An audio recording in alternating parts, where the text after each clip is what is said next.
আজকে একদম অন্যরকম একটা কালার কম্বিনেশনের ফ্লাওয়ার টিউটোরিয়াল নিয়ে এসেছি তোমাদের জন্য। হ্যালো বন্ধুরা, তোমরা সবাই কেমন আছো? আশা করি তোমরা বেশ ভালোই আছো। আমিও বেশ ভালোই আছি। আজকে একদম অন্যরকম একটা কালার কম্বিনেশন নিয়ে এসেছি তোমাদের জন্য। এই কালারটাকে এক্সাক্ট কী কালার বলে আমার কিন্তু জানা নেই। আমি যখন সুতো কিনেছিলাম তখন পিঙ্ক কালারের শেড হিসেবেই সুতোটা ছিল। সে সুতোর কালারের যাই নামই হোক না কেন, কালারটা কিন্তু অতীব সুন্দর, এত দারুণ লাগছিল আমার। আমি তাই ভাবলাম এই কালারটা দিয়েই একটা কাজ করি। যেই ভাবা সেই কাজ, যে ফ্লাওয়ারটা আমি ড্রয়িং করেছিলাম সেইটাই আমি এই কালারটা অ্যাপ্লাই করলাম। দেখো, ফুলের ডিজাইনটাও কিন্তু খুবই সুন্দর হয়েছে। নিজে এঁকেছি বলে বলছি না, এই প্রথম মনে হয় আমি এত সুন্দর কোনো ফ্লাওয়ার ড্রয়িং করলাম। আগে কিন্তু আমি এত ভালো ড্রয়িং করতে পারতাম না। ধীরে ধীরে প্র্যাকটিস করতে করতে এখন একটু আগের থেকে ভালো ড্রয়িং করতে পারি। একদম যে প্রচুর ভালো পারি সেটা বলবো না, কিন্তু তবুও কাজ চালানোর মতো পারি। আগে কিন্তু একদম ড্রয়িং করতে পারতাম না। একটা ড্রয়িং নিয়ে বসলে 2-2.5 ঘন্টা কেটে যেত, কিন্তু এখন সেটা হয় না। তার থেকে একটু ভালো ড্রয়িং করতে পারি, এটাই বলবো আর কি। ওই সবই হলো প্র্যাকটিস। প্র্যাকটিস না করলে কোনো কিছুই হয় না। এই 1 বছর ধরে প্র্যাকটিস করে করে আজকে এই জায়গায় এসে পৌঁছেছি। দেখো, তোমাদের সাথে গল্প করতে করতে আমার কিন্তু অনেকটা সেলাই হয়ে গেল। প্রথমে কিন্তু আমি স্টিম স্টিচ দিয়ে গাছের ডালগুলো সেলাই করে নিয়েছি। আমি সরু করে গাছের ডালগুলো সেলাই করেছি, তাই সুতোটা সরু করে নিয়েছি, পাতলা নিয়েছি আর কি। তোমরা যদি গাছের ডাল মোটা করতে চাও তাহলে সুতোও মোটাও নিতে পারো। আবার কি বলো তো, একবারের জায়গায় দুবারও স্টিম স্টিচ পাশাপাশি করতে পারো, তাহলে গাছের ডাল কিন্তু মোটা হবে। কথা বলতে বলতে পাতা সেলাইটাও আমার হয়ে গেল।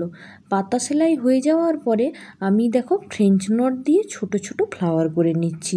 প্রথমে মাঝখানে স্টিম স্টিচ দিয়ে একটা ছোট ডাল মতো করেছি, আর তার দুপাশে দেখো আমি ফ্রেঞ্চ নট দিয়ে ছোট ছোট ফুল করে নিচ্ছি। দেখো, দুপাশে কিন্তু একইভাবে আমি ফ্রেঞ্চ নটগুলো দিয়ে ফুলগুলো করে নিচ্ছি। আর সুতোর কালারটা এত সুন্দর, আমি দেখছি আর পুরো তাকিয়ে আছি। এরকম কালার সত্যি হাতের কাছে সচরাচর পাওয়া যায় না।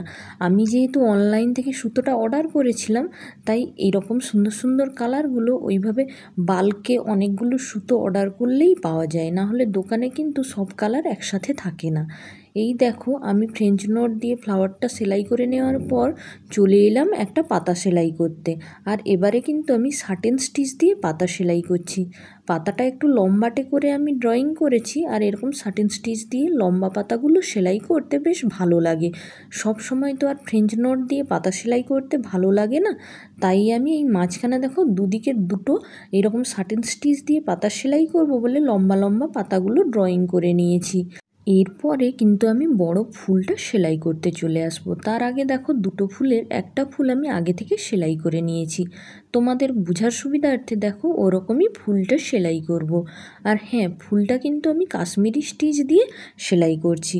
কাশ্মীরি স্টিচটা আমার খুবই পছন্দের সেলাই, কারণ এই সেলাইটা দিয়ে সেলাই করলে সুতোটা খুব টাইট হয়ে বসে, একদম ঢিলা হয় না, আর সেলাইটা খুবই মজবুত হয়। এই জন্যই এই সেলাইটা আমার খুব পছন্দের।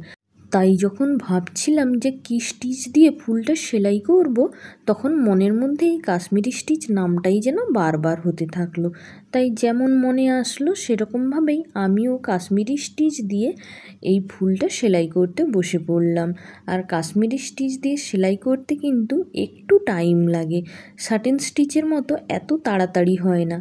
তবে সব সেলাইই কঠিন, যদি প্র্যাকটিস করো তবে সহজ হয়ে যাবে।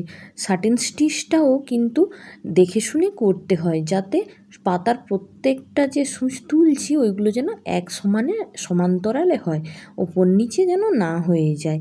এরকমই ফুল সেলাইয়ের ক্ষেত্রেও একই।